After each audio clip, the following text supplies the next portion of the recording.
welcome back to my video. So as you know, March is, or channel, welcome back to my channel.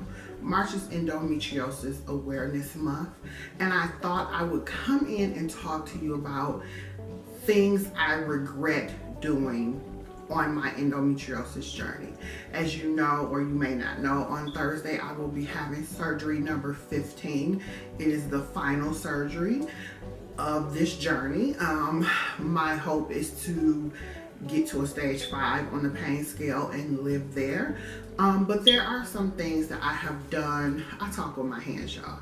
And the more I record, the more I notice it. There are some things I have done on my journey that I regret doing, and I thought I would share those with you.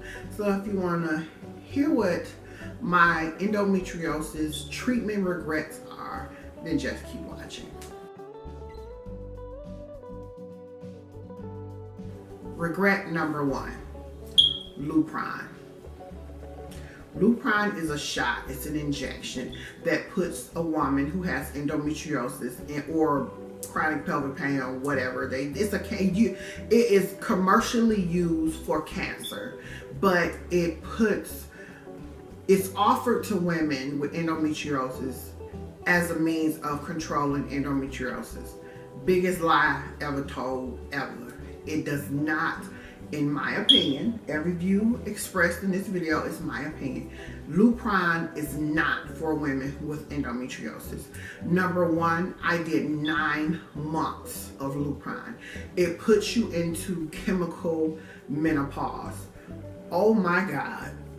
I have never been so hot and sweaty in my life. I am a girly girl. I don't like sweat. I don't like dirt. Listen, it was bad, y'all. I would take my clothes off at work. It was bad. Your sex drive disappears, vaginal dryness. Not only that, once you stop the Lupron injections, there are long-term effects. Things like bone density issues, things like stomach issues, teeth issues. I have talked to countless women who took Lupron and are still living with the effects of Lupron.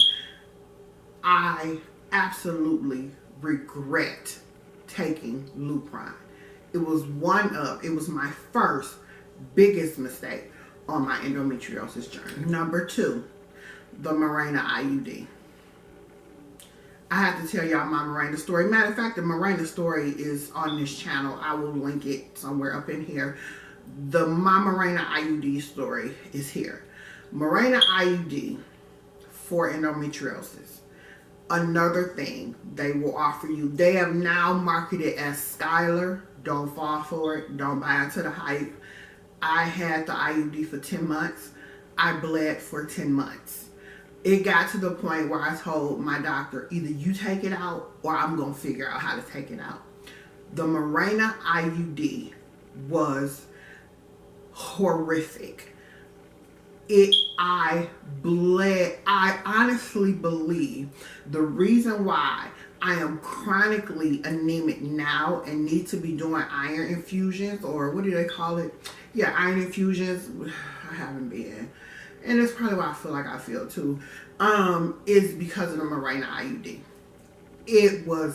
I had already had fibroids. It's supposed to stop your period, and they assume that stopping the period controls endometriosis. No, my friend. No, my friend. It does not. Mirena, Skylar, whatever, if you got endometriosis, in my opinion, it is not for us. It is a huge mistake. It is even a class action lawsuit out against the Mirena IUD right now. Hence why they have rebranded it as Skylar. Same thing, don't do it. Take it from me, big mistake. Mistake number 3, uterine ablation.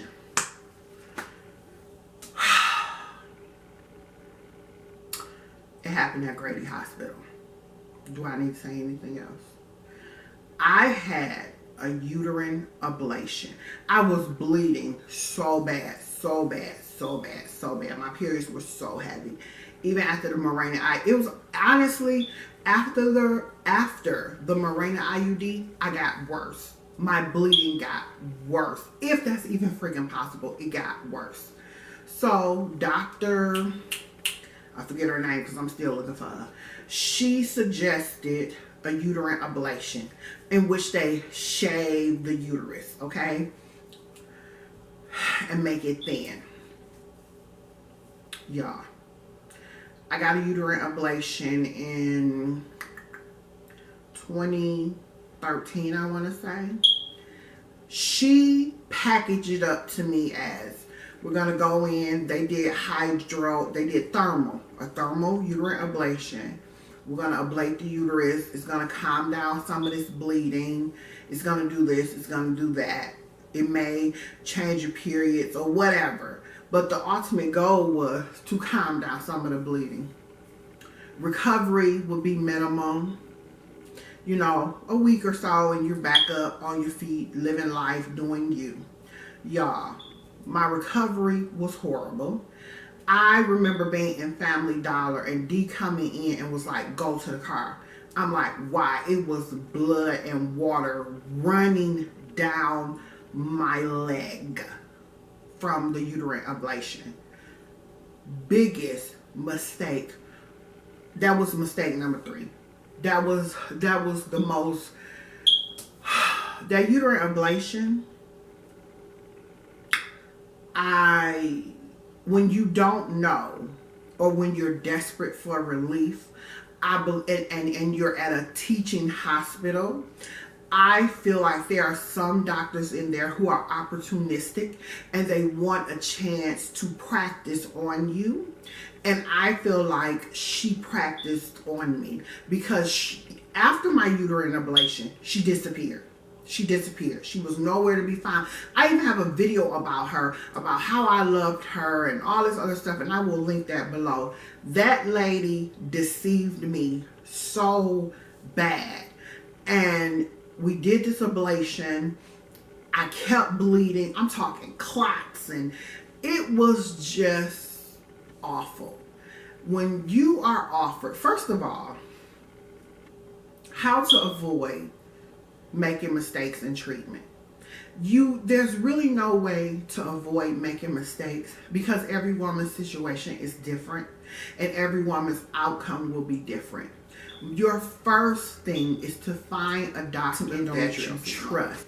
First of all, the first thing to do to possibly avoid making mistakes when making decisions about treatment for endometriosis is to find a doctor that you trust and you can build a bond and a relationship with. I cannot express that enough. When I found a doctor that I could build a bond and a relationship with, and they were open to listening to me, then my treatment plans changed.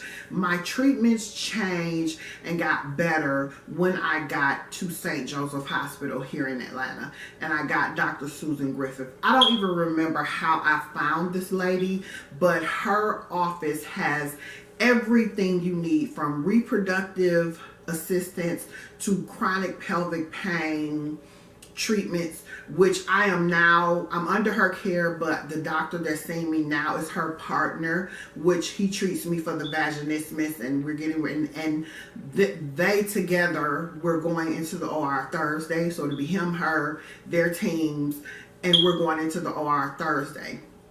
The number one key to possibly avoiding making, I don't want to call it bad treatment decisions, to avoid making uninformed treatment decisions, is to find a doctor that you love.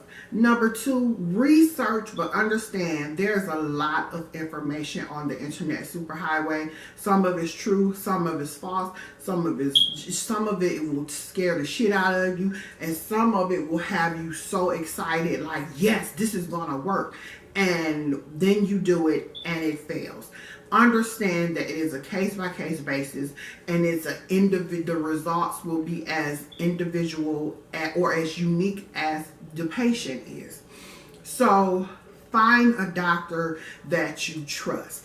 And the most important thing is trust yourself. When in doubt, don't. I had so many doubts about that Mirena IUD. I had so many warnings, so many flags going up, and I forged ahead because I was so desperate for some type of relief and some type of normalcy to get my life back and to stop these periods from being so heavy. But I had warning signs and I ignored them, and I got that Mirena IUD. So trust yourself and find a doctor that you can bond with, who will listen to you, who will respect you, who will honor your wishes a doctor who doesn't allow their ego to override their oath to do no harm to you. That's the best advice I can give you, because that's what I found in Dr. Griffith and her team.